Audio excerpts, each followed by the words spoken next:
Welcome back jujutsu Kaisen season 3 episode number 7। अगर आपने इस पीक एनीमे का लास्ट एपिसोड नहीं देखा तो उसका लिंक नीचे डिस्क्रिप्शन में है।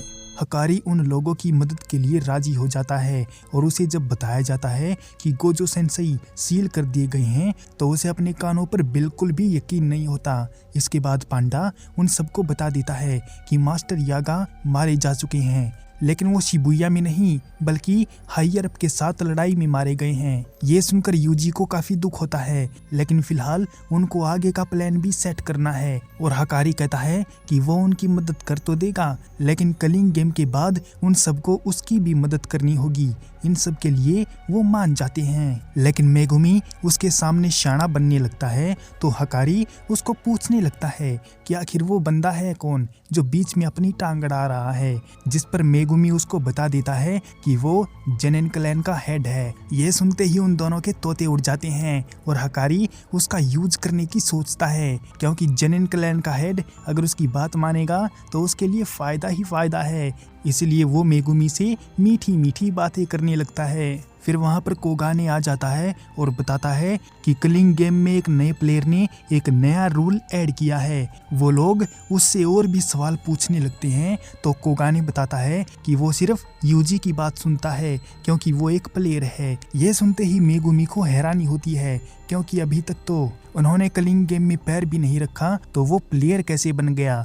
इस बात का जवाब देते हुए कहता है कि शायद ये सब सुकुना की वजह से है, क्योंकि उसने उसकी उंगली खा ली थी। लेकिन इस बात पर भी मेगुमी हैरान था, क्योंकि यूजी ने उस उंगली को अपनी मर्जी से खाया था। लेकिन फिलहाल उनके पास इतना टाइम नहीं है कि वो इन सब बारे में बात कर सकें, इसलिए वो कोगाने को उन प्लेयर्स की डिटेल निकालने को कहता है जिनके पास 100 पॉइंट हैं। तो कोगाने काशिमो की डिटेल निकाल कर देता है तो वो लोग समझ जाते हैं कि इस प्लेयर के पास 200 पॉइंट थे और इसने 100 पॉइंट नया रूल बनाने के लिए खर्च कर दिए। लेकिन उन्हें हैरानी होती है कि इस नए प्लेयर ने इतनी जल्दी गेम में नया रूल ऐड क्यों करवा दिया। फिर यूजी के दिमाग में एक प्लान आता है और वो बताता है कि वो एक ऐसा रूल ऐड करवा सकते हैं जिससे वो किसी को भी ना मारें। अब इसके लिए उनको 100 पॉइंट की जरूरत होगी, इसलिए वो कोगाने को फिर से उन प्लेयर के बारे में डिटेल निकालने को कहते हैं जिनके पास ज़्यादा पॉइंट हैं। मेगुमी कहता है कि वो ऐसे बंदों को ढूंढेंगे जिनके पास ज़्यादा पॉइंट होंगे, जो कि लड़ना नहीं चाहते होंगे, और उन्हीं की मदद लेकर वो एक ऐसा रूल ऐड करवाएंगे जिससे वो प्लेयर को कलिंग गेम से बाहर निकाल सकें। और अगर वो लोग नहीं मानेंगे तो वो उनको मजबूर कर देंगे नया रूल ऐड करवाने के लिए। फिर कोगाने 2 प्लेयर को बताता है जिसमें काशिमो और हिगुरोमा नाम का बंदा होता है, और इन्हीं दोनों के पास 100 पॉइंट होते हैं। मेगुमी कहता है कि वो 8वें रूल का तोड़ निकालकर एक नया रूल ऐड करवाएंगे। 8वां रूल कहता है कि अगर कोई प्लेयर अपने पॉइंट को 19 दिन तक सेम ही रखता है तो उसकी कर्स एनर्जी रिमूव हो जाएगी और वो मारा जाएगा। और इसी का तोड़ निकालकर वो ऐसा रूल ऐड करवाएंगे जिसमें कोई प्लेयर दूसरे प्लेयर को अपने पॉइंट एक्सचेंज कर सकता है।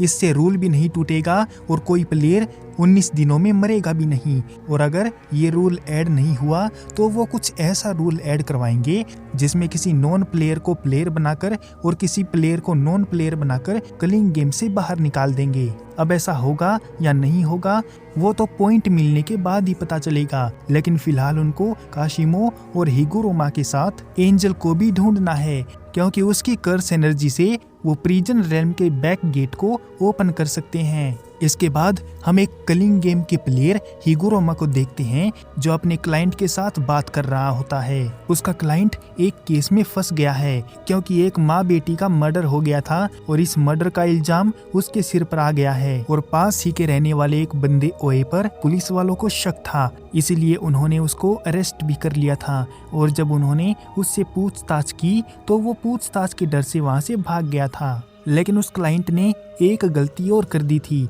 उसने ऑन स्पॉट से खून वाले चाकू को उठा लिया था। उसने सोचा था कि बाद में पुलिस वालों को दे देंगे, लेकिन यही उसके लिए बड़ी गलती हो गई और पुलिस वालों ने उसको पकड़ लिया। हालांकि एक लॉयर होने के नाते हिगुरोमा ने काफी कोशिश की, लेकिन वो अपने क्लाइंट की सजा को नहीं रोक पाया, क्योंकि अपने से बड़े आदमियों के ऊपर वो हुक्म कैसे चला सकता है। सब के सब अपने पैसों की धौंस जमाते हैं और इसी बात पर हिगुरोमा काफी ज्यादा गुस्सा हो जाता है और उसकी कर्स टेक्निक एक्टिवेट हो जाती है और वो भरे कोर्ट में ही रीट्रायल करने का फैसला करता है। अब इस बंदे की कर्स टेक्निक क्या है वो तो हम आगे ही देखेंगे। फिर इसके बाद हम केंजाकू को देखते हैं जो क्लिंग गेम में फंसे आम लोगों को एक मौका दे रहा था ताकि वो अपनी जान बचाकर वहां से भाग जाएं। और केंजाकू जिस लड़की के पास गया था ये वही लड़की होती है जो हमें सीजन 1 में दिखाई गई थी और इसका नाम सासाकी है। उसे समझ नहीं आ रहा था कि ये अजीब सा बंदा उसको कहाँ ले जा रहा है। फिर उसकी मुलाकात अपने दोस्त इगुची से होती है जो वो भी बैरियर से बाहर निकलने के लिए वहाँ पर ही खड़ा हुआ था। और उधर वो सभी लोग प्लान बना रहे थे कि कौन सी कॉलोनी में जाएगा। हकारी कहता है कि वो और पांडा कॉलोनी नंबर 2 में जाएंगे और किरारा बैरियर के बाहर स्टैंड बाय पर रहेगी, जबकि यूजी और मेगुमी कॉलोनी नंबर 1 में जाएंगे।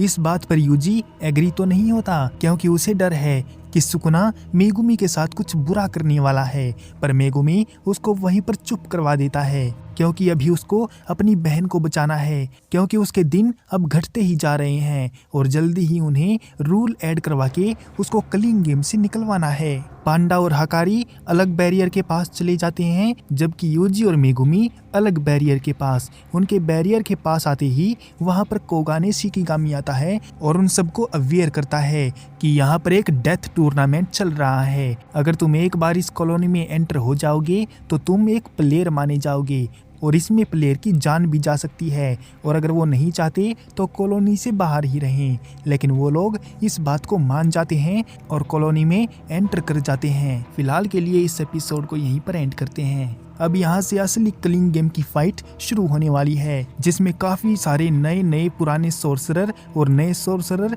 अपेयर होने वाले हैं और उनकी फाइट देखने में काफी ज्यादा मजा आएगा। अगर उन फाइट को मिस नहीं करना चाहते हो तो चैनल के साथ बने रहना। मिलते हैं अगली वीडियो में, तब तक के लिए सायोनारा।